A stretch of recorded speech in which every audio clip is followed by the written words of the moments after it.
38절에서 45절까지입니다. 신약성경 87쪽입니다.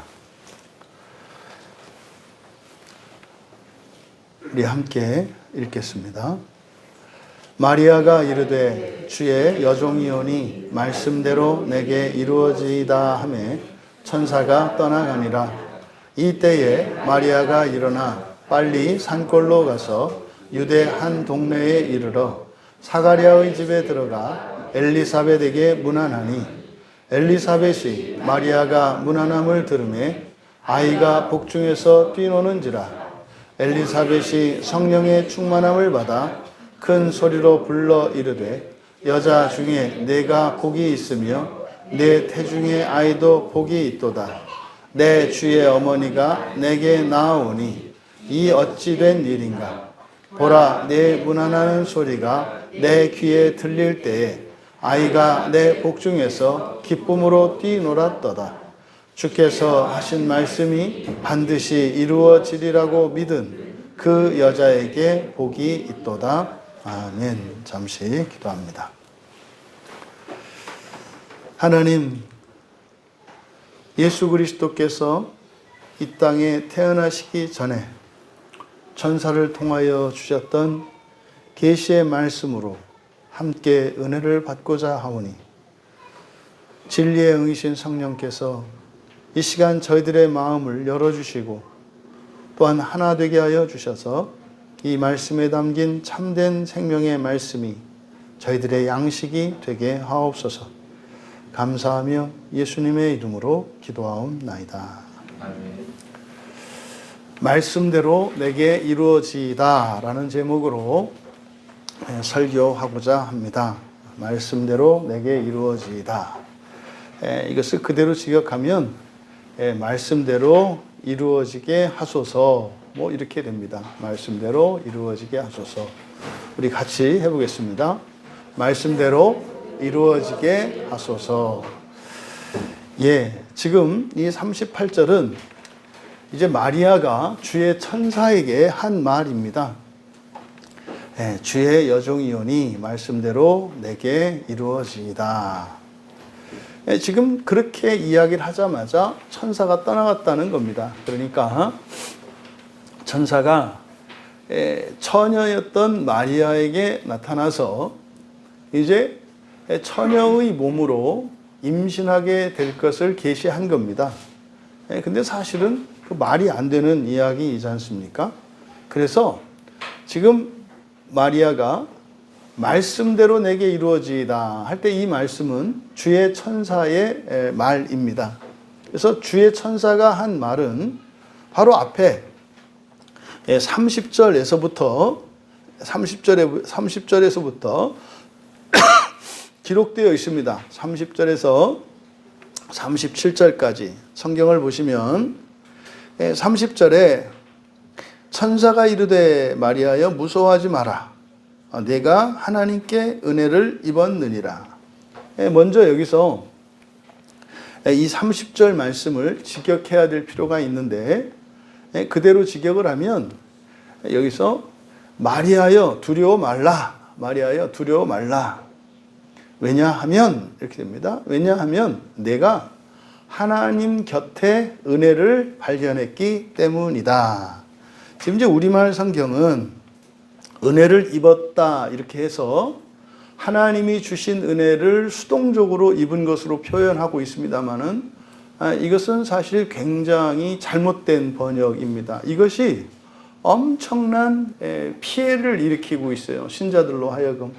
사실 지금 이 구절은요, 창세기 6장 8절에서 노아의 홍수 사건이 있을 때 노아가 방주를 타고 노아를 통해서 노아의 가족들이 살아나잖아요. 구원을 받잖아요. 그때 그 문장과 같은 문장입니다. 똑같은 문장이에요. 그래서 그때도 여호와가 은혜를 입었다 우리말 성경으로 이렇게 표현되어 있습니다. 그래서 사람들이 기도할 때 말할 때 하는 얘기가 은혜를 주세요, 은혜를 주세요 이렇게 얘기한단 말이에요. 아니 여러분 이 꽃 안 보이십니까?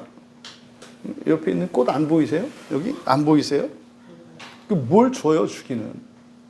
꽃을 봐야 꽃을 자기가 보는 거지. 은혜라고 하는 것은 하나님께서 일방적으로 우리에게 주시는 것이면 틀림없습니다. 그런데 하나님이 은혜를 주시는 것과 그 은혜를 발견하는 것을 구분하셔야 돼요. 여러분, 사실상 이 땅의 그리스도인들이 하나님이 은혜를 베풀어 주시는 것보다 정말 그리스도인들에게 필요한 것은 은혜를 발견하는 일입니다. 그러니까 보물 찾기를 할 때 보물을 그냥 사방에다 다 이렇게 뿌려놨단 말이에요. 그 다음 그러면은 우리들이 해야 될 일은 뭐예요? 보물을 찾는 거예요. 보물을 찾으려면요, 돌멩이도 뒤적거리고 나무 가지 사이도 보고 숯불 사이도 보고, 그리고요 여기저기 찾아다녀야 되는 거예요.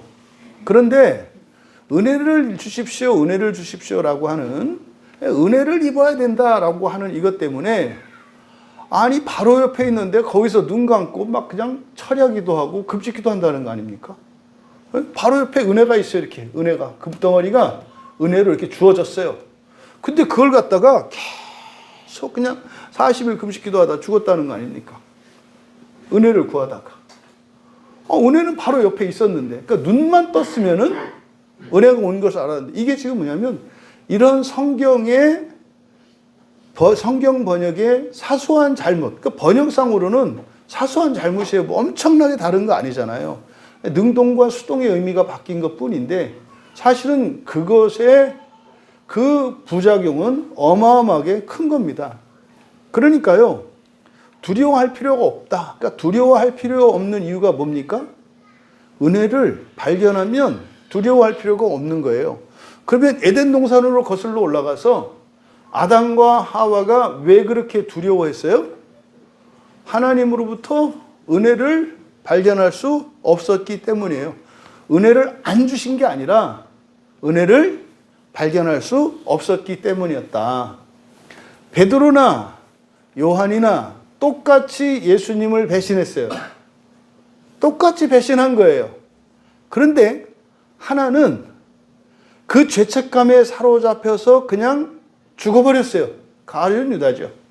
그런데요, 또 하나는 그렇게 죄책감에 사로잡혀서 똑같이 죽어버리고 싶었지만은 소망을 갖고 더 살아보겠노라 다짐하고 살았어요. 베드로죠. 두 사람의 차이가 뭡니까? 믿음이 하나는 있고 믿음이 없어. 말도 안 되는 소리예요. 그러니까 이신칭의 교리의 부작용 중에 하나가 그 믿음 만능주의입니다. 되는데 안 되다가 그냥 다 믿음을 갖다 붙이고, 믿음이 있느니 없느니. 여러분, 믿음만 있어야 되는 것이 아니라 무엇도 있어야 돼요? 믿음은 무엇을 위해서 필요합니까? 소망을 위해서 필요한 거예요. 믿음은 소망을 위해서 필요한 거라고요. 그러니까 소망의 근거가 예수 그리스도이시죠. 그러니까 소망을 위해서 믿음이 있는 거예요. 믿음이 있는데 왜 그렇게 절망하고 왜 이렇게 마음이 상합니까? 이거 믿음 만능주의 때문에 그래요. 그러니 그놈의 믿음 있으나 마나 아니에요? 소망을 발견할 수 없다면, 아니 돈인데 돈으로 뭘 사 먹지 못한다면 돈이 아니다 이 말이에요. 그러니까 믿음이라고 하는 것은 매우 기능적이고 수단이에요. 그래서 소망을 위해서 믿음이 필요한 거라고요. 그럼 소망은 여러 가지 소망이 있죠. 현세적으로 오늘보다 내일 좀 더 잘 될 거다라고 하는 소망, 이러저러한 어려움과 난관에 봉착되어 있지만 이것들을 하나님이 도와주셔서 극복할 수 있을 것이라고 하는 소망, 이러한 소망이 종말론적으로는 뭡니까? 첫째 부활입니다. 첫째 부활에 대한 소망을 가지는데 무엇이 필요해요? 믿음이 필요하다 이 말이에요. 그런데 믿음 얘기하면은 예수 그리스도께서 당신의 죄를 위하여 십자가에서 죽으셨고, 그래서 죽은 지 사흘 만에 다시 살아나셨는데 또 40을 사시다가 또 이렇게 승천하셔서 다시 올 것이라고 말씀하셨고, 그래서 예수를 믿으면 모든 죄가 사해지고 당신이 구원을 받습니다. 이것을 믿습니까? 뭔 말인지. 그게 뭔 말이에요? 왜 그렇게 예수님이 원맨쇼 하는 사람으로 만드냐 이 말이에요. 여러분들의 믿음은 무엇을 위해서 필요하다고요? 소망을 위해서 필요하다고요. 그러면요, 이해할 수 없는 거예요. 어떻게 내가 예수님을 믿고 하나님의 성경 말씀을 믿는 그것이 이 소망과 연결이 되냐 이 말이에요. 이 둘 사이를 설명해 주는 것이 교리예요. 성경에 있는 내용들을 보면 이 믿음과 소망 사이의 무한한 격차, 이거를 성경이 설명해 주고, 설명할 때마다 성령께서 우리의 믿음을 통하여 우리의 전인격을 바꾸시면서 알아갈 수 있게 바꾸시는 거예요. 그러면 소망이 생겨요. 그래야 비로소 사랑할 수 있게 되는 거예요. 그래야 비로소 사랑할 수 있다고요. 그러니까 소망은 뭡니까? 끝을 아는 거예요. 내 끝을 아는 거라고요. 내 영광이 무엇인지를 아는 거예요. 그러니까 답을 아는 거예요. 여러분들이 그런 겁니다. 시험을 보실 때 어떤 사람은 정답을 쓰고 어떤 사람은 못 쓰잖아요. 그렇잖아요? 이 세상 시험에서는. 근데 이 종말의 부활에 대한 이 소망을 학생들이 시험 치는 것으로 비유하자면, 시험을 보러 들어가는데요, 문제를 푸는 겁니다. 나올 때 전부 뭐 한다는 거예요? 100점을 맞는다는 거예요. 그런데 푸는 과정에서 어떤 사람은 10점도 맞고 20점도 맞고 30점도 맞고 90점도 맞아요. 그런데 나올 때 100점 준다는 거예요. 여러분은 이거에 대해서 어떻게 생각하세요? 찬성입니까? 반대입니까? 그럼 자, 찬성하는 여러분, 시험 공부 하시겠습니까? 안 하겠습니까? 여기서 시험 공부하는 사람과 안 하는 사람의 차이가 뭘까요? 첫째 부활에 참여하느냐 참여하지 못하느냐예요. 이게 여기서 딜레마가 생겨요. 나올 때 100점이라고? 그럼 벌써 이 잔머리가 팩 돌아가요. 그럼 뭐 하나 안 하나 똑같다는 얘기네. 예, 다 100점 맞게 해주실 겁니다. 그런데요, 시험 공부 안 하고 또 시험 시간에 딴짓했던 아이들, 이 아이들은 100점을 맞는데 계속 다시 들여보내요. 다시 풀어, 다시 풀어, 다시 풀어, 다시 풀어. 이제 불교에서는 이걸 윤회라고 해요. 근데 윤회는 이 역사 속에서 시간, 생을 반복하는 거잖아요. 근데 그것을 지옥에서 반복한단 말이에요. 그걸 천년의 기간이라고 합니다. 여러분, 믿음과 소망과 사랑, 그래서 이 소망이라고 하는 이것이 믿어졌을 때 나의 필요는 모든 게 채워져요. 그럼 종말의 소망이라고 하는, 부활의 소망이라고 하는 것은 그냥 현재에는 아무런 영향이 없고 종말론적으로만 미래에 어떤 일어난 이것을 말하느냐? 그렇지 않습니다. 종말의 부활의 소망은 현재에서 그것이 확실하다고 하는 성취들이 나타납니다. 이걸 표적이라고 해요. 그러니 현재 내가 이것도 모자라고 저것도 모자라고 결핍 가운데 있고 고난 가운데 있습니다만, 사실 끝은 어떻게 돼 있어요? 다 완성되어 있단 말이에요. 그러니까요, 종말론적으로는 나에게 부족한 게 없어요. 현재는 이러저러한 어려움과 고통이 있습니다만 없어서 그런 게 아니에요. 그것으로 인해서 겪는 고통은 사실은 뭡니까? 아직 예수 그리스도를 믿지 못하고 소망을 가지지 못한 이들의 마음을 깨우기 위해서 대신 겪는 고통이에요. 그러니까 감각이 없는 사람들이 자신이 어디가 아픈지 피 흘린지도 몰라요. 그러니까 그 사람들이 느끼지 못하는 그 고통과 고난을 먼저 구원받은 자들이 대신 고난을 겪음으로써 그들의 감각이 살아나고 그들의 눈이 띄어지고 그들의 귀가 열리고 그들의 마음이 녹아지는 일들이 일어나는 거예요. 이게 사랑이에요. 다른 누군가를 대신해서 고난을 당해줄 수 있는 거, 이게 사랑이에요. 여러분, 바로 마리아가 하나님을 두려워할 필요, 하나님의 천사, 주의 천사를 두려워할 필요가 없는 것은 무엇 때문이라고요? 은혜를 발견했기 때문이라고요. 은혜를 발견했기 때문이라고. 그런 거 있지 않습니까? 막 그 학생들 때 이렇게 막 우락부락하고 이런 친구가 있어요. 근데 친한 친구는 이 아이가 착한 애라는 걸 알아요. 그러니까 무서워하지 않죠. 근데요, 전혀 알지도 못해요. 그러니까 단지 처음으로 딱 눈에 보이는 이 외모만 보고 판단할 수밖에 없잖아요. 근데 막 인상이 험상궂고요. 뭐 덩치는 뭐 산만하고요. 그러니까 그 아이를 봤을 때 일반적으로 애들이 갖는 마음에 어떤 감정이 들어요? 두려움이 든다고요. 저는 이런 얘기 하면은 고등학교 때 동창회 하나 생각나요. 굉장히 착한 아이인데 얼굴이 굉장히 악당인 애가 있었어요. 정말 악당이에요. 그러니까 지금도 그 친구 얼굴은 영화 배우를 근데 하여튼 뭐 그럼 단 하나의 역할밖에 못 하겠고 정말 악을 그렇게 얼굴을 보면은요 무서워요. 얼굴이. 그러니까 키 막 덩치 크고 이러지도 않거든요. 그러니까 중간 정도 키인데 머리는 또 곱슬곱슬해가지고 약간 그 동남아 쪽 조상에 이렇게 피가 들어온 것 같아요. 눈은 동그랗고 얼굴은 또 시커매요. 근데 얼굴이 진짜 무서워요. 그냥 이렇게 있어도 무서워요. 근데 굉장히 착하고 순한 아이거든요. 걔들이 그 뭡니까? 흔히 말하는 일진 애들이 스카우트 됐다는 거 아닙니까? 그 앞에 사람 애들이 그냥 쫄아요. 너무 무섭게 생겨서. 그런데 저는 그 친구가 어떤 사람인지 아니까 아무리 뭐 이렇게 막 껄렁껄렁 하는 애들 다닌다 하더라도 저는 걔 보고 겁을 먹지 않아요. 왜요? 은혜를 받기 때문이에요. 요겁니다. 그러니까 하나님의 은혜를 발견했기 때문에 여기서는 하나님 곁의 은혜라고 해요. 그러니까 하나님의 은혜를 하나님 곁의 은혜라고 한 이유는 지금 여호와의 사자 천사가 옆에 있기 때문입니다. 그러니까 이것은 누구의 은혜입니까? 천사예요, 천사. 천사가 나를 해코지하지 않을 거라는 거. 여러분들이 귀신이 왜 이렇게 막 무서울까요? 은혜를 발견하지 못하기 때문에 그래요. 네? 사탄이고 마귀고 다 뭐 하는 것들입니까? 여러분의 구원을 위해서 쓰임받는 하나님의 종이에요. 그러니까 여러분들이 귀신이 왔을 때 왔니? 그럼 여러분들이 무서워할 필요가 없다 이 말이에요. 그 팁이죠? 여러분들이 그 뭡니까? 뭐 그 가위 눌리고 이런 분들. 그러니까 뭐 제가 알기로는 뭐 이렇게 없는 거로 아는데 여러분 주변에 누군가가 이 가위 눌림 때문에 고생하는 사람이 있으면 무서워하지 마라. 그러니까 무서워해서 혼자 그 가위 눌리는 거거든요. 무서워해서. 근데요, 천사라고 하는, 모든 천사라고 하는 존재는 무엇을 위해서 있다? 나의 구원을 돕기 위해서 하나님이 보내신 일꾼이라는 거. 그건 천사든 귀신이든 마찬가지예요. 근데 귀신이 하는 일을 물론 시험하고 이런저런 어려운 일을 일으키죠. 근데 그 또한 그 귀신 자체가 어떤 힘이 있어서 나를 해코지 하는 것이 아니라 어떻게 당해요?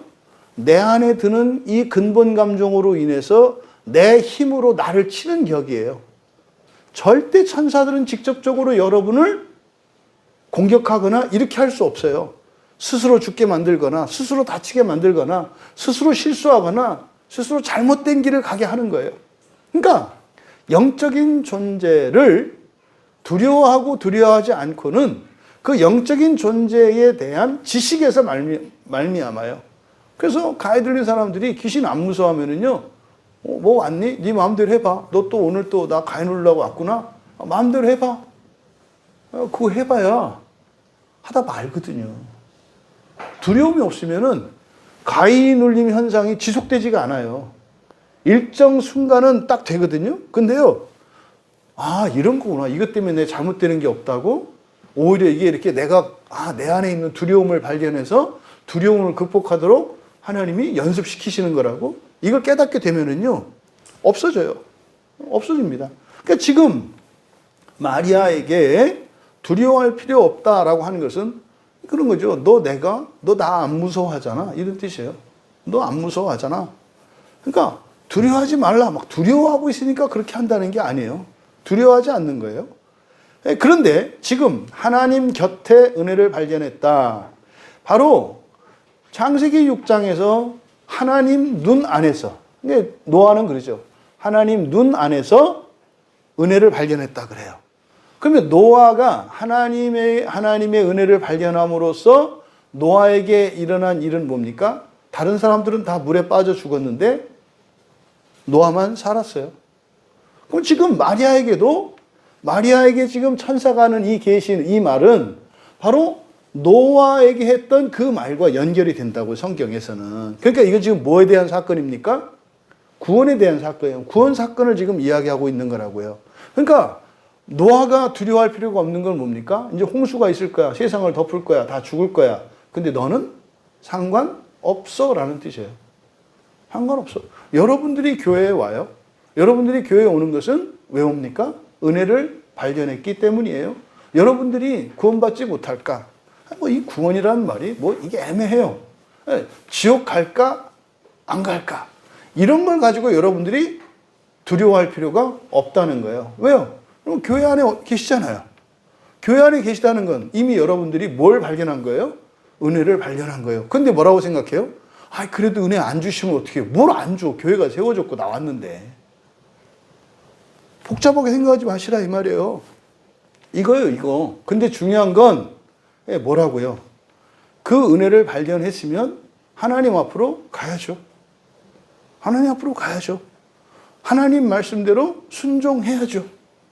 은혜를 발견했으면 뭐 할 거야? 은혜를 집어 들어야지. 그를 먹어야지. 그를 사용해야지. 이걸 잊지 마셔라. 그러면 지금 이 천사가 30절에서 한 말, 은혜를 발견했다. 이 이야기는 바로 구원이 그러니까 마리아에게 있을 것에 대한 이야기입니다. 그런데 이제 그 은혜를 받은 게, 은혜를 발견했기 때문에 두려워하지 말라 그랬어요. 근데 이제 31절에 바로 그것의 결과, 그러니까 뒤에 있는 얘기는 뭡니까? 구원에 대한 이야기예요. 은혜를 입었으니까. 노아에게는 방주를 만드는 것과 마찬가지죠. 홍수가 있을 거야. 그러니까 방주를 만들어 역청을 바르고 길이는 이렇게 3층으로 해가지고 이렇게 저렇게 해서 이렇게 만들어 쭉 계시를 해줬잖아요. 그거에 대한 계시예요. 31절에 보라 내가 잉태하여 아들을 낳으리니. 그러니까요, 배를 만드는 거나 아들을 만드는 거나 잉태하여 임신한다는 거예요. 첫 번째 이제 임신하게 될 거다. 성령을 받아서 성령으로 이제 아이를 낳을 것이라고 하는 예언입니다. 그런데 맨 처음에 주었던 계시가 뭡니까? 이름을 가르쳐 줬어요. 이름이 뭡니까? 예수. 예수라고 하는 것은 어떤 뜻이죠? 준민아? 예수라는 이름이 무슨 뜻이지? 여호수아, 예수와 히브리어로는, 헬라어로는 예수스, 예수. 이게 무슨 뜻이지?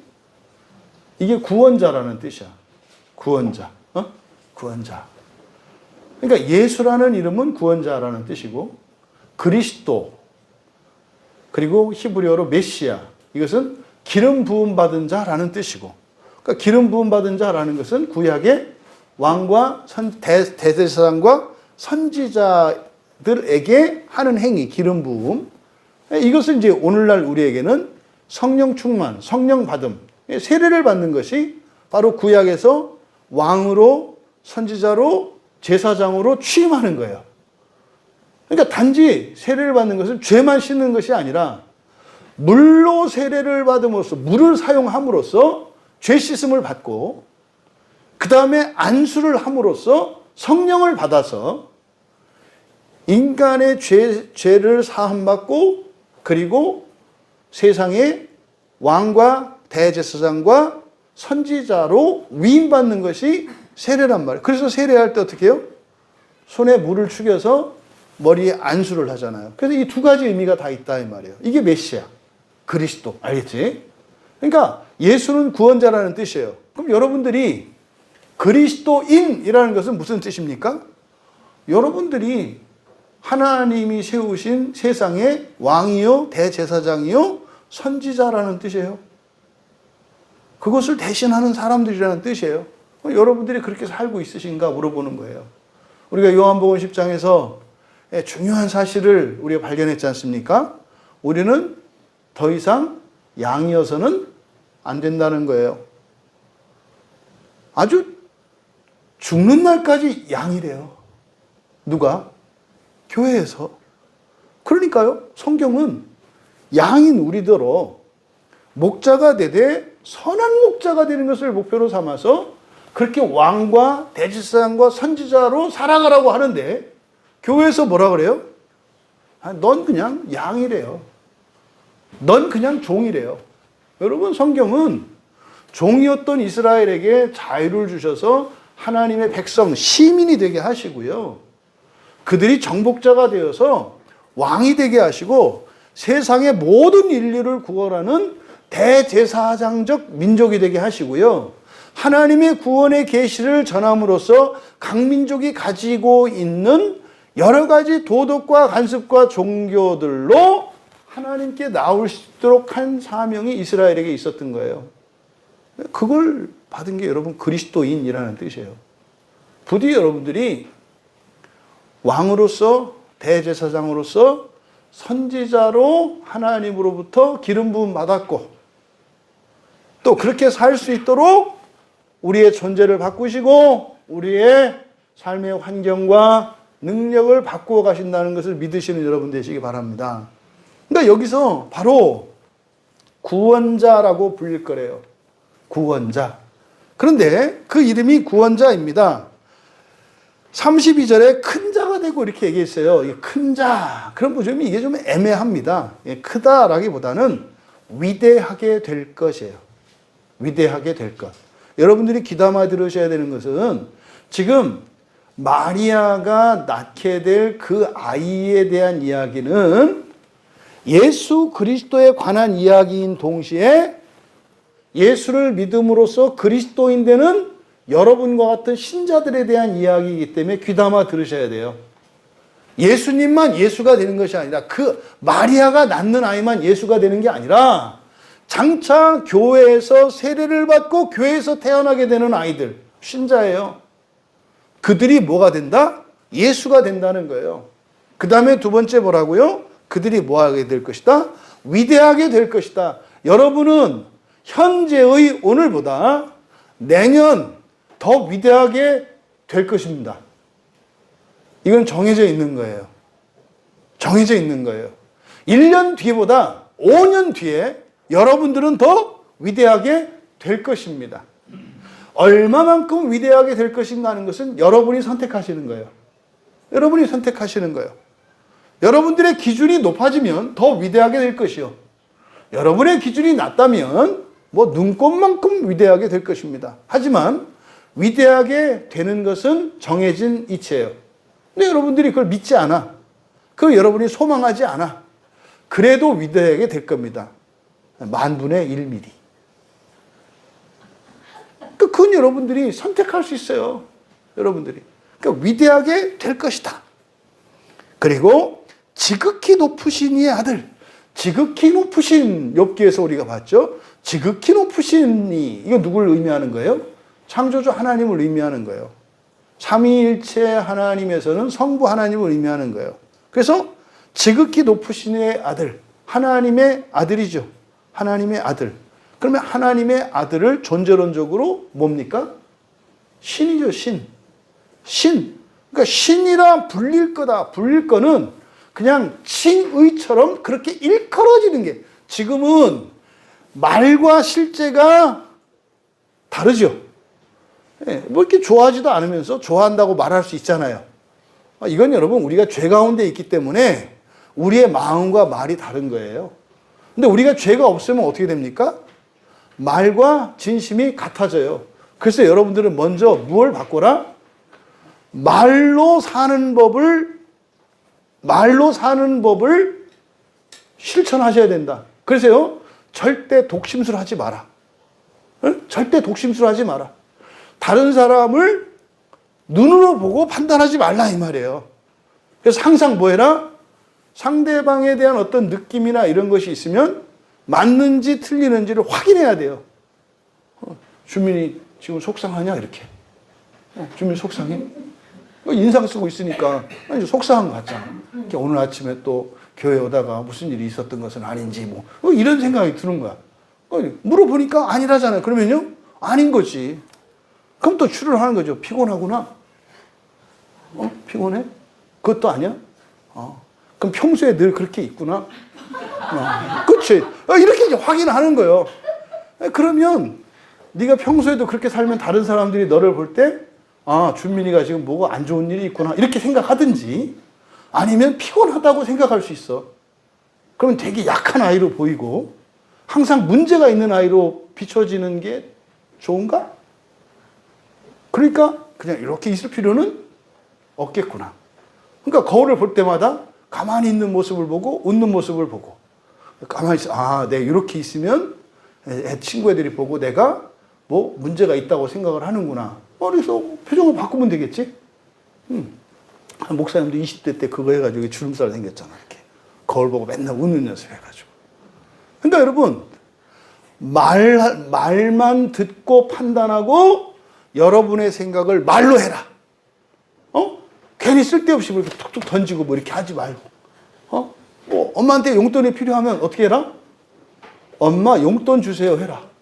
괜히 와가지고 툭툭 차고 막 왜 그러는데 몰라 뭐 이렇게 스무고개로 하지 마라. 그냥 말로 해라 말로. 근데 이게 굉장히 중요한 방식이에요. 이게 말도 안 되는데 사람들이 말을 안 합니다. 왜 안 하니까 뭐라 그럴까요? 왜 안 하냐 그러면 뭐라고 대답할 것 같아요? 말해도 소용없어요. 뭐 이렇게 한다 이 말이에요. 그것도 자기 판단이지. 말해도 소용이 있는지 없는지 말을 해야지. 그리고 어떻게 해요? 소용이 없으면 소용이 될 때까지 말을 하셔라. 소용이 될 때까지. 그렇게 해서 말을 해서 서로 대화가 가능해져야 되는 거예요. 예? 여러분 여기서 아들이라 일컬어진다라고 하는 건 말만 그런 게 아니에요. 이야 하나님의 아들이네. 이렇게 된다는 거예요. 여러분들이 우리가 서로 부활의 그날 그렇게 이야기할 겁니다. 우와 하나님의 아들이네. 그럼 우리 찬민이도 목사님 뭐 그러겠지. 목사님도 하나님의 아들이요? 뭐 이렇게 하겠지. 그 얘기. 그러니까 이게 일컬어진다고 하는 이 말을 여러분 우리들의 사고방식을 갖고 보시면 안 된다. 그래서 지극히 높으신 하나님의 창조주의 아들이 될 거라는 거예요. 그럼 여러분들이 창조의 아들이 되면 어떻게 됩니까? 창조자가 돼요. 창조자가 된다고. 여러분들이 하늘에 있는 별들에서 창조를 하실 거라니까. 우와 창조자네. 이렇게 할 거다 이 말이에요. 애쓰고 있습니다. 하여튼 이것이 여러분들의 소망이 되기를 바랍니다. 믿고 소망이 되기를 바라요. 그리고 중요한 내용이에요. 주 하나님께서 그 조상 다윗의 왕위를 그에게 물려주리니 예수님은 어느 민족의 왕위를 물려받으셔요? 이스라엘 민족이에요. 이스라엘 민족. 여러분 착각하지 마세요. 하나님으로서는 만왕의 왕이시죠. 그때 만왕은 누굴까요? 각 나라, 각 민족, 각 가정의 왕들이 있지 않습니까? 그들의 왕들의 왕이에요. 그런데 사람으로서는 예수님이 야곱의 자손, 이스라엘의 자손이에요. 그러니까 여러분 가정과 가문과 민족과 인류 전체에 임하는 그 구원의 능력과 효과가 달라요. 그러니까 여기서 예수님이 온 인류의 왕이라고 안 했잖아요. 누구의 왕이라고 그랬어요? 조상의 왕이라고 했다니까요. 그 조상? 그러니까 이거는요, 이스라엘 민족을 말하는 거예요. 이스라엘 민족의 왕위를 그에게 주실 것이다. 그러면 여러분들은 어디 왕이 되겠어요? 여러분 우리 민족이든지, 여러분 가문이든지, 여러분 가정이든지, 분봉왕이든지, 큰 왕이든지, 황제든지, 어쨌든 뭡니까? 현재의 육체로 살았던 우리의 혈육과 관계되어 있다 이 말이에요. 그러니까 여러분들도 왕이 되실 거예요. 왜? 하나님이 그렇게 왕위를 주실 것이기 때문에. 근데 그 왕위는 어떻다? 영원히 야곱의 집을 왕으로 통치할 것이다. 그러니까요. 어디를 다스려요? 야곱의 집이에요. 야곱의 집. 그럼 여러분, 우리나라 사람들은 누가 다스려요? 우리나라 사람이 다스려요. 우리 민족은. 예? 그러니까 민족을 다스리는 이들이 있다 이 말이에요. 이게 지금 이 천년왕국에 대한 이해가 있어야 이게 무슨 의미인지 알아듣는다고요. 오직 한 분만 왕이 되는 세상은 새하늘과 새 땅, 여기는 어둠이 없는 세상이에요. 근데 천년왕국에는 어둠이 있어요. 천년왕국 밑에는 뭐가 있어요? 지옥이 있다고요.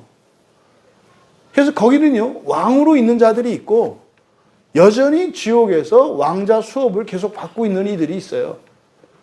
어둠도 있다 이 말이에요. 그래서 이 지옥에 있는 사람들이 완성될 때까지 온 우주의 창조의 일들이 먼저 부활한 자들, 첫째 부활한 자들에 의해서 환경이 완전하게 이루어져 가고 있을 겁니다. 이건 재창조죠, 사실은. 그러면요, 환경이, 온 우주가 완벽한 창조 세계로 바뀌어. 그러면 그와 동시에 어떤 일이 생기는 거예요? 마지막 한 사람까지 부활할 수 있는 완전히 의로운 자가 되는 거예요. 이 두 개의 사건, 모든 사람이 거룩하고 의롭게 되는 그 순간과 우주 전체가 완전한 창조 세계로 완성되는 것이 동시에 일어나는 사건이에요. 이때 하늘에서 새하늘과 새 땅이 열리고 그동안 이 세상에 흙으로 지어진 이 세상의 모든 것들은 불에 타서 다 없어져요. 그리고 뭐 도저히 설명도 할 수 없고 이해도 할 수 없는 어떤 새로운 세상이 열려요. 근데 그게 또 끝나는 게 아니에요. 계속되는 거예요. 계속되는 거예요. 이게 세상의 끝, 우리의 끝에 대한 이야기입니다. 그래서 그의 왕국은 어떨 것이다? 끝이 없을 것이다. 그럼 여러분, 제가 나름대로 열심히 번역하고 있습니다. 영원한이라고 하는 이 책이, 지금 번역하고 있는 책이 어쨌든 번역이 돼서 출판이 되면 크게 도움이 될 겁니다. 크게 도움이 될 겁니다. 정말로.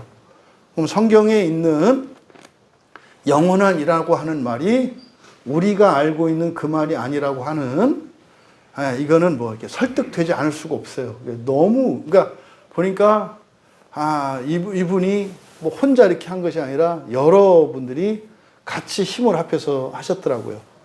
그러니까 어쨌든 말씀드리는 것은 야곱의 그 집을 영원히 다스릴 거다 할 때 이 영원이라고 하는 것은 계속 가야 되는 거잖아요. 우리 개념으로는. 그게 아니라 뭐예요? 천년 왕국까지를 말하는 거예요. 그 이유는요. 땅도 하늘도 다 없어지고 새하늘과 새 땅이 열린다니까요. 영원이라고 하는 말이 안 되지. 어쨌든 그렇다. 그럼 여러분, 지금 마리아가 성령으로 말미암아 잉태해서 낳을 아기에 대한 예언인 거예요. 마리아가 이 말을 알아들었을까요? 못 알아들었을까요? 당연히 못 알아듣죠. 그래서 34절에서 물어봐요. 천사한테 물어봅니다. 이 내용도 내용이야. 근데 뭐 내용이야? 내가 뭐 세상 모든 지식을 다 아는 건 아니니까 내가 모른다고 아니라고 하는 미련한 사람들이 요새는 많아요. 요새는 자기가 모르면 아니라 그래요. 모른다고 하는 게 아니라 아니래. 야, 참. 그러니까 알면 무식해지는 세상이야, 지금은. 그러니까요. 또 모르면 또 무식하다고 뭐라 그러고 또 더 알아도 무식하다고 그러고 그러니까 자기가 진리야. 이게 흔히 말하는 포스트 모더니즘의 정신이에요. 내가 기준이야. 나보다 잘하면 뭐 그런 거 있지 않나요? 뭐 옛날 요즘에 그런 거 하나 줍니나? 이렇게 길을 가다가 형제들이나 친구들 갈 때 나 뒤따라오면은 도둑놈 뭐 이렇게. 나 앞에 가면 바보, 문둥이 뭐 이런 거 안 하니? 옛날에 그랬어 이렇게 이제. 그러니까 놀 게 없으면 그런 거 갖고 놀았겠니? 그러니까 막 몰려가다가 이제 갑자기 그러는 거예요. 어느 누군가가 이렇게 하죠. 지금부터 내 뒤에 오는 거는 뭐 이렇게 바보 뭐 이렇게. 또 나보다 앞서가는 놈은 재수없는 놈 뭐 이렇게 하는 거지. 그럼 또 친구들이 어떻게 돼요? 그래? 그래서 옆으로 또 쓴단 말이에요. 또 너 조금 나왔어. 이제 그 재밌게 놀고 이랬단 말이죠. 이게 지금 오늘날 시대 정신이에요. 그러니까 자기가 아는 대로 자기가 생각하는 대로 하지 않으면 다 비정상이야. 나만 정상이야. 그러니까요. 다 정상이라고 하는데 정상이 아니야. 여러분 이런 건 좀 이렇게 좀 그냥 쉽게 이해할 수 있지 않나요? 그러니까 여러분 여기서 지금 당연히 마리아는 못 알아들어요. 근데 마리아는 그래도 주의 천사니까. 이게 주의 천사잖아요. 천사라고 여종입니다. 얘기를 했잖아요. 그러니까요. 이해할 수는 없어. 그죠? 하지만 여호와의 사자니까 믿어야죠. 이게 흔히 말하는 맹신이에요. 맹신이라는 말이 나쁜 걸로 여겨지는데 맹신은 어느 정도 필요해요. 이해되지 않는 것은 믿음으로 받아들이는 거거든요. 이걸 맹신이라고 한다고요. 그러니까 이해해서 받아들이면 믿음이 아니에요. 그러니까 믿은 거죠. 왜? 주의 사자고 내가 여종이라고 한 걸 보니까. 근데 그게 아무리 사실이라 할지라도 내가 아이를 낳으면 그 아이가 구원자가 되고 지극히 높으신 하나님의 아들로서 창조자가 되고 또 정말로 그 왕좌를 민족의 그 왕좌를 이어가고 통치하고 그게 영원히 될 거라고 하는 이 말은 뭐 그렇다고 치고 문제는 하나 걸리는 게 있어요. 예, 걸리는 게 뭐예요? 마리아가 뭐라 그랬어요? 나는 남자를 알지 못하. 난 아직 한 번도 남자 손도 안 잡아봤다 이 말이에요. 응? 남자 손도 안 잡아봤다고. 우리 세 딸 중에 어떤 딸이 6살 땐가 7살 땐가 누구라고는 얘기를 안 하겠어요. 막 울면서 왔어요. 울면서. 막 울면서 집에 온 거예요. 왜 그러냐고. 그랬더니 큰일 났다는 거예요. 왜 그러냐니까 그 유치원에 남자애가 손을 잡았나 봐. 그랬다고 이제 애기 생긴다고. 애기 생긴다고. 그냥 너무 심각하게 막 얘가 이제 고민하는 거예요. 이제 막 무서워가지고 내가 아기를 생기면 어떡하나. 막 그것 때문에 고민하듯이 막 울어. 달래줬어요. 그렇게 쉽게 생기는 거 아니다. 이렇게. 근데 마리아는 뭐라는 거예요? 남자 손도 잡아본 적이 없다는 거예요. 그러니까 아이를 낳으면 그 아이가 그렇게 된다고 쳐. 근데 문제는 아이를 낳으려면 어떻게 해야 돼요? 남자를 알아야 돼요. 여기서 안다라고 하는 것은 결혼해서 성관계를 갖는 걸 말해요. 근데 결혼도 안 했고 없어. 근데 무슨 아이를 낳아. 그러니까 현재와 천사가 말하는 미래 이 사이에 괴리가 있다 이 말이에요. 왜? 나는 아이를 낳을 수 없는 처녀의 몸이야. 현재로는. 여러분 이게 굉장히 중요한 거예요. 예, 어쨌든 처녀가 아이를 가지게 될 거고 낳을 건데 그 아이가 이렇게 된다 이거예요. 여러분들 보세요. 여러분들이 아까 그랬잖아요. 여러분들이 위대하게 되실 거거든요. 그럼 여러분들이 위대하게 되실 것입니다라고 하는 하나님의 말씀과 현재 여러분 사이에는 괴리감이 있죠. 위대해질 구석이 없어. 죽으라고 했는데 이 정도인데 뭘 그러면 어떻게 돼요? 둘 중에 하나야. 그러면 지금보다 더 뭘 하라고 하든 얘기든지. 그렇죠? 이거는 그냥 사탕 발림이든지. 이런 거잖아요. 뭐 여기서 위대해진들 뭐 그냥 재산으로 얘기하자고 쉽게. 여러분들 재산이 몇백억, 몇천억이 될 겁니다. 이거는 웃자고 하는 소리처럼 들리지 않으세요? 아, 근데 믿으면 된다니까. 예. 그런 것과 같은 거예요. 그러니까 나는 처녀예요. 남자를 알지 못해요. 아, 그런데 무슨 아기도 지금 가질 수 없는데 아, 무슨 뭐 태어날 아기에 대해서 얘기하나요? 그런 거잖아요. 하나님이 여러분에게 부활에 대한 약속을 줬는데 여러분 뭐라 그래요? 아이, 부활은 관두고 복권이나 좀 되게 해달라고. 그러니까 부활과 나서의 너무 거리가 멀어. 그러니까 이게 와닿지 않는다 이 말이에요. 이게 지금 마리아의 상태예요. 그러니까 남자를 알지 못합니다. 그러니까 어떻게 일어나지도 않을 일이잖아요. 그러니까요. 사기 중에 사기지. 좋을 거래. 좋을 거래. 근데 나하고는 전혀 상관없는 얘기다 이 말이에요. 그랬더니 천사가 이제 친절하게 대답을 해줍니다. 천사가 대답하여 이르되 성령이 내게 임하시고 지극히 높으신 이의 능력이 너를 덮을 거다. 이러므로 나실 바 거룩한 이는 하나님의 아들이라 일컬어질 것이다. 지금 천사가 한 대답, 이거는 뭐냐? 성령이 내게 임한다 그랬는데요. 이때 임하다라고 하는 것은 전치사 에피를 사용해요. 그러니까 성령이 어떻게 해요? 접촉하는 거예요. 이렇게 접촉. 성령이 접촉할 거래요. 성령이. 이게 딱 붙는 거죠. 이렇게 피부에 닿는 거. 임한다라고 하는 게 이거예요. 여러분은 어떤 분들이시죠? 여러분들은 성령이 접촉한 분들이 아니라 여러분은 성령이 여러분 안에 들어온 분들이시잖아요. 네, 여러분 여기서 임했다라고 하는 이것은 여러분이 성령이 안에 계신 여러분과는 비교되지 않을 정도로 사실은 작은 거예요. 접촉한 것과 안에 들어온 거는 엄청나지 않아요? 네, 그런 겁니다.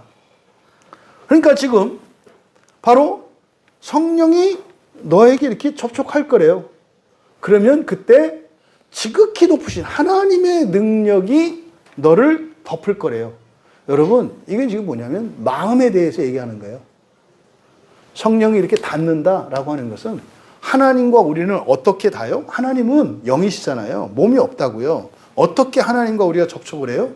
마음으로 접촉해요. 마음은 내 마음이나 하나님 마음이라 마음은 마음이에요. 그래서 우리가 다 마음으로 연결되어 있거든요. 여러분들이 뭐 이렇게 인체에 대한 기본적인 어떤 그 과학 상식 조금만 알고 있으면 여러분들이 이렇게 뭐 살과 뼈로 되어 있어 마치 고체인 것처럼 이렇게 완벽하게 이렇게 있는 것 같지만 사실은 우리가 어떤 거죠? 다 구멍투성이죠. 구멍투성이에요, 구멍투성이.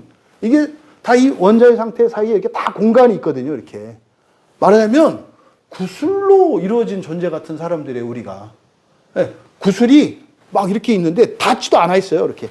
이게 딱, 이게 서로 끌어당기는 힘 때문에 이게 무너지지 않고 이렇게 있는데, 그러니까 우리 자체가 사실은 뭐예요? 그래서 이게 생기가 빠지면, 그러니까 샤마임,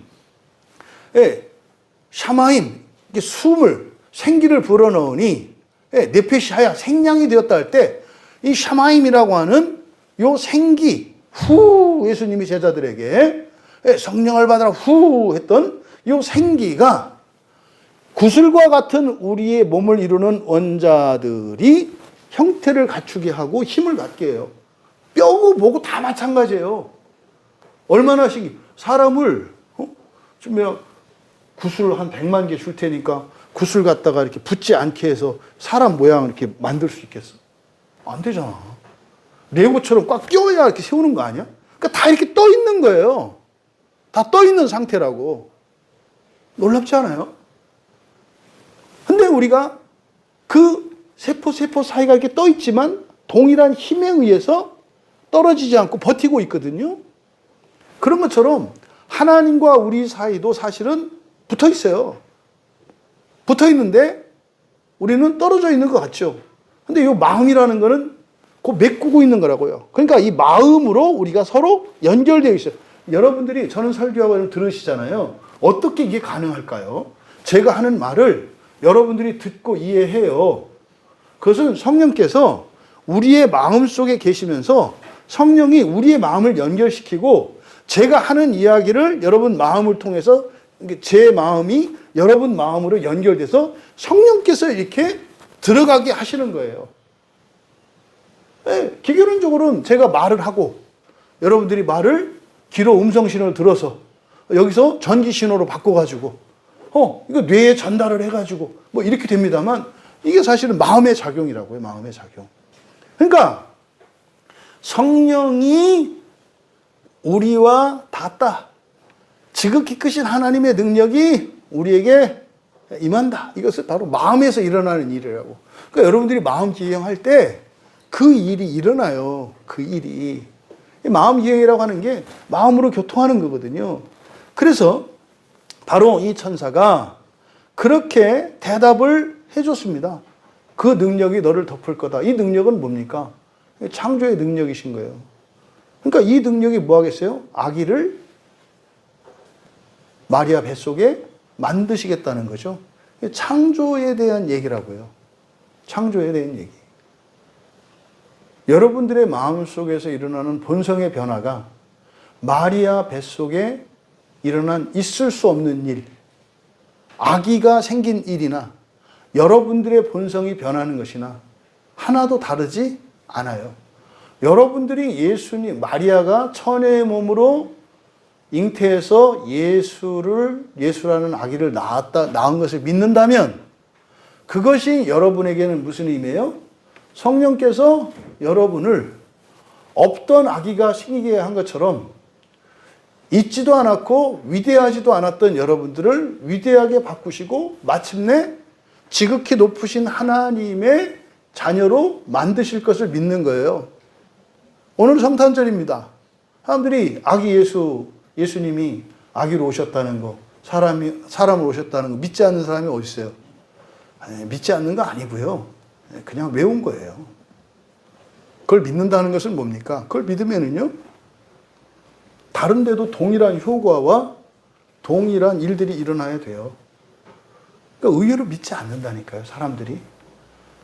그러니까 맨날 크리스마스 되면 선물이나 관심 있고, 그게 뭔지도 모르고 막 가슴 설레고 이러는 게 아니라 이런 거죠.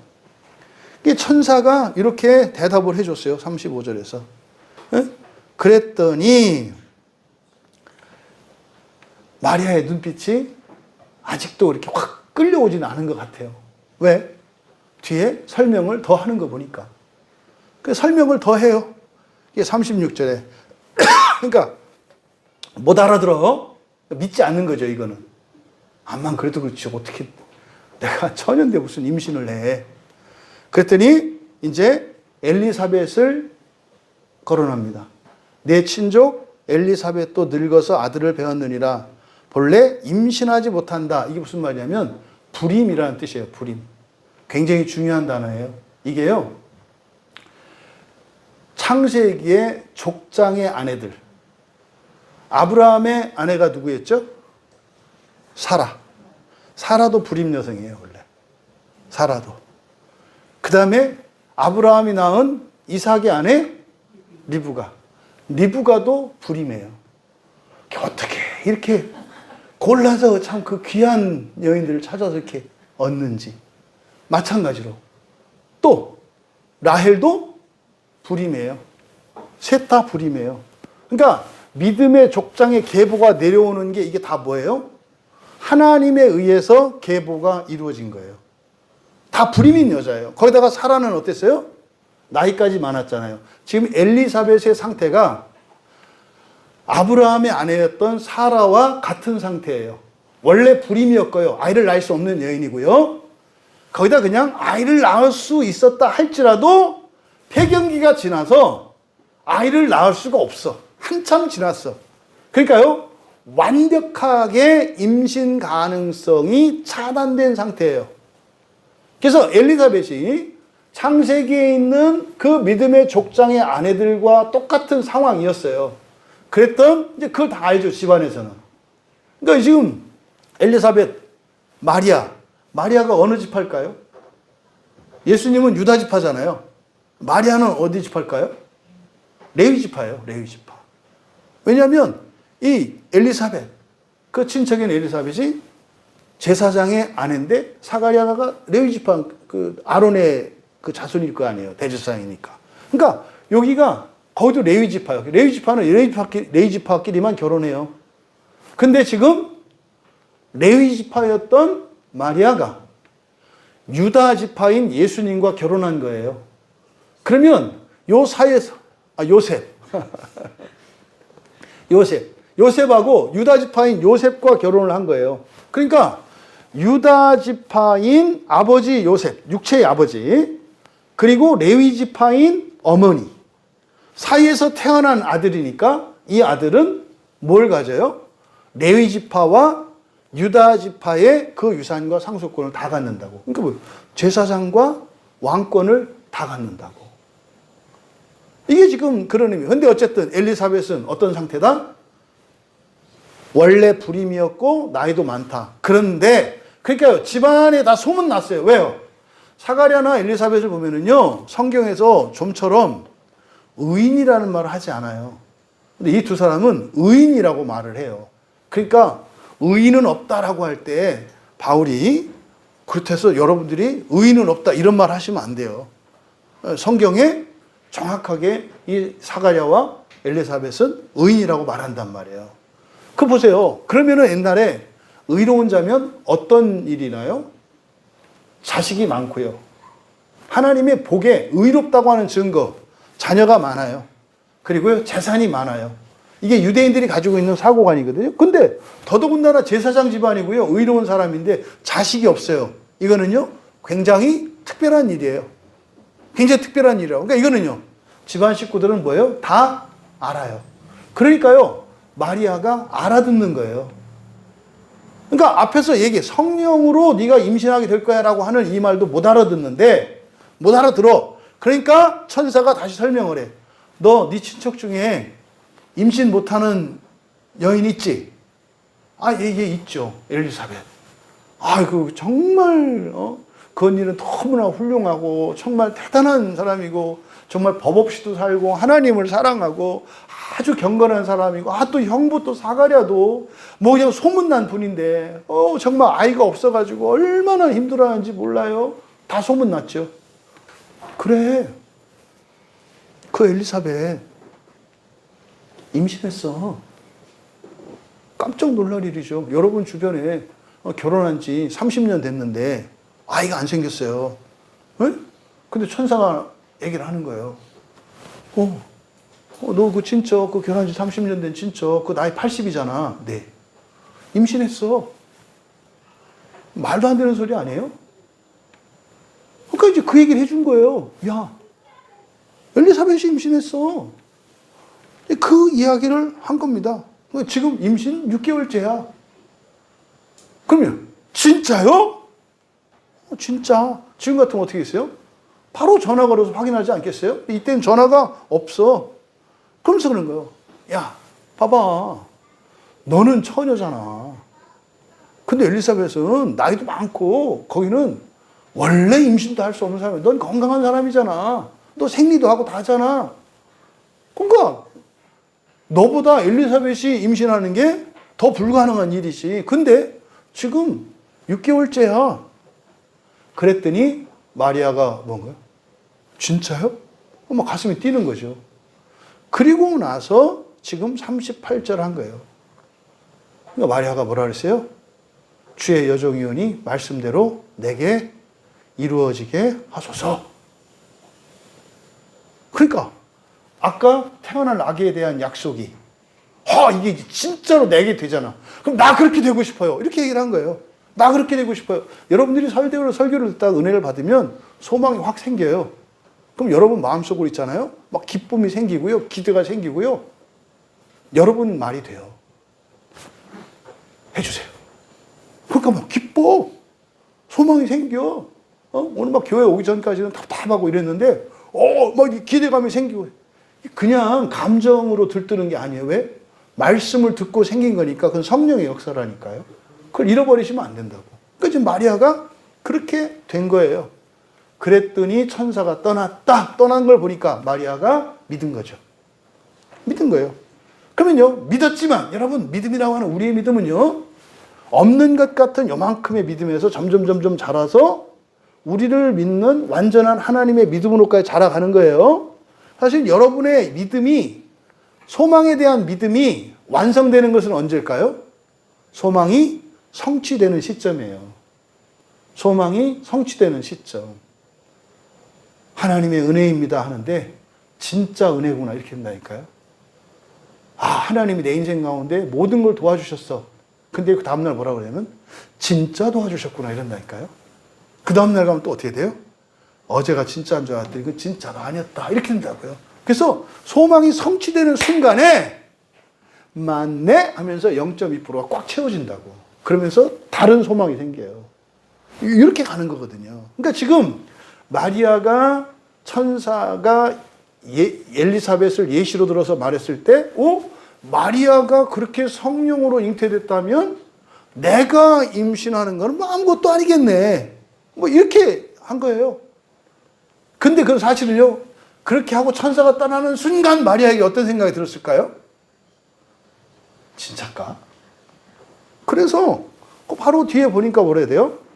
이때에 마리아에게는 빨리 산골로 갔다 해야 되잖아요. 진짜인지 아닌지. 그러니까 사실 뭡니까? 나는 믿어.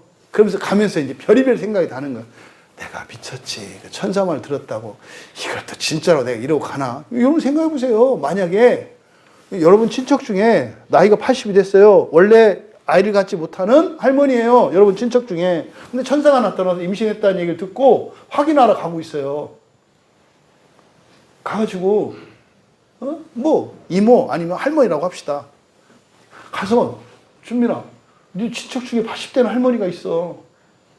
원래 처녀 때도 아기를 못 낳았던 분이야. 처음 결혼했을 때도. 응? 그러니까 자식이 없어 그분이. 근데 80이 되셨거든? 근데 임신했다는 거야 천사가. 네가 이제 알아보러 그 집으로 가. 가면서 어떤 생각할 것 같아? 그 집으로 가면서. 또 우리 이제 군인 정신이 투철한 우리 주민이 아무 생각이 없어요. 가서 그냥 물어볼 거거든. 그치? 그렇지. 근데 보통은 생각하죠. 갔다가 그 할머니한테 임신했어요? 이게 뭔 망발이야. 이런저런 생각이 없었겠냐고. 그러니까요, 출발은 했습니다만 가기 전에 돌아올 가능성이 매우 많아요. 근데요, 빨리 갔대요, 빨리. 그러니까 이거 뭡니까? 한치 의심도 없었는가 봐. 그래서 간 거야. 가서 그 동네 들어가서 물어봤죠. 그랬더니 물어보기도 전에 엘리사벳이 먼저 이야기를 하더라는 거예요. 뭐라고? 너 임신했구나. 그러니까 너지 아니지. 너도 임신했구나지. 너도 임신했구나. 그러니까 임신했느냐고 물어보러 갔는데 엘리사벳이 너도 임신했구나. 성령으로 똑같이 잉태된 거예요. 너도 임신했구나. 아는 거지. 그러니까 물어보러 갔던 마리아가 엘리사벳이 임신한 걸 물어보러 간 게 아니라 이미 천사가 나에게 왔을 때, 그리고 떠나갔을 때 나는 뭘 한 거였어요? 임신했던 거예요. 이게 지금 그 상황입니다. 그리고 나서 이제 엘리사벳이 이야기를 하는 거죠. 내 소리를 들었을 때, 무난한 소리, 인사죠. 내릴 때 아이가 내 복 중에서 기쁨으로 뛰어나왔다. 이거를 해서 성경에 있는 최초의 최연소 회심 사건이라고 해요. 최연소 회심 사건. 임신 6개월째에 기뻐 뛰었어. 요한이. 임신 6개월 때. 그래서 태중에도 회심할 수 있나요? 있어요. 그 성경적 근거가 이거예요.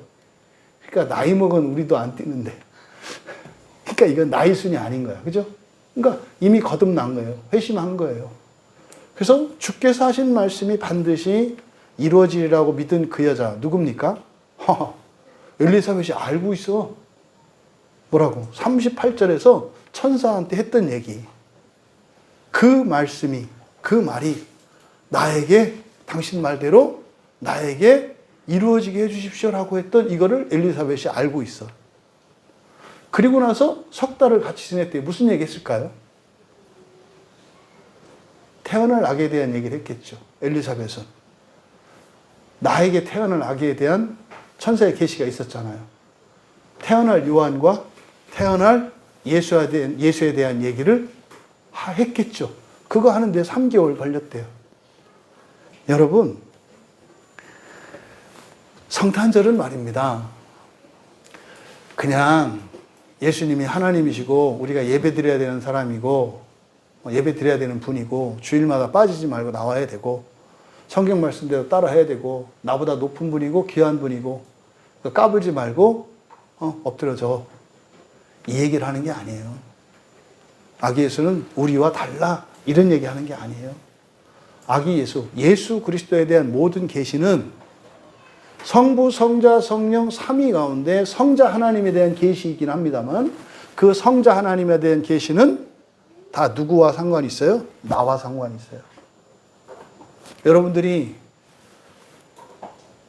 예수 그리스도께서 성령으로 말미암아 마리아 몸에 잉태되어 태어나는 것을 믿으십니까? 여러분 또한 태어날 아기 예수와 다르지 않다는 사실을 기억하시기 바랍니다. 여러분에게 마리아는 교회입니다. 성모 마리아가 마리아가 아니라 마리아는 또 하나의 예수인 거예요. 그래서 거기서 말하는 여자는 마리아가 아니라 바로 여자로 불리워지는 교회를 의미하는 거예요. 교회. 그래서 교회에서 예배를 드리고 성례전을 베풀고 하는 이것은 뭡니까? 성령으로 잉태되어 자라나는 과정이에요. 예수가 태어나는 사건은 여러분들이 뭐 하는 겁니까? 부활의 사건을 말하는 거예요. 그래서 어떻게 될 거다? 위대하게 될 것이다. 하나님의 아들이라 일컬어질 것이다. 여러분들이 온 세상을 완벽한 세계로 창조하게 될 것이다. 그리고 여러분들의 가문의 왕이 될 것이다. 1000년 동안 변함이 없다.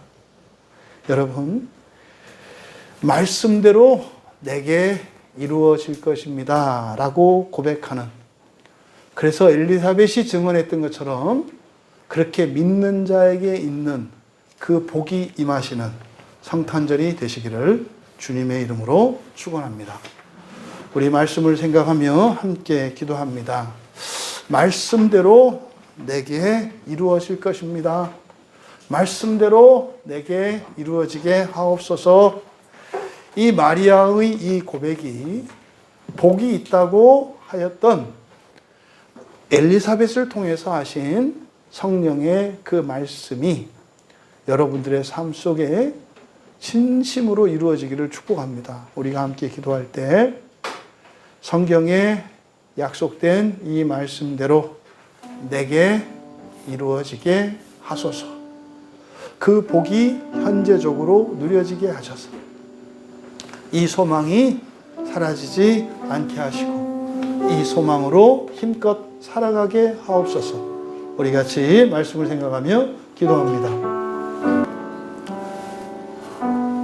전능하신 하나님 아버지, 성탄절을 지키는 것이 아기 예수의 역사적인 출생을 믿는 것이기만 한 것이 아니라 저희들이 또한 예수 그리스도와 함께 성령으로 거듭나고 부활하게 될 것을 믿으며 소망하는 고백이 되기를 원합니다. 이 땅에 사랑하시는 주의 자녀들 참으로 거듭나게 하시고 자라게 하시며 마침내 완전한 하나님 자녀가 되게 하실 하나님의 계획과 그 약속을 믿으며 그 소망으로 은혜를 누리며 살아갈 수 있는 주의 자녀들 다 되게 하옵소서. 감사하며 예수님의 이름으로 기도하옵나이다.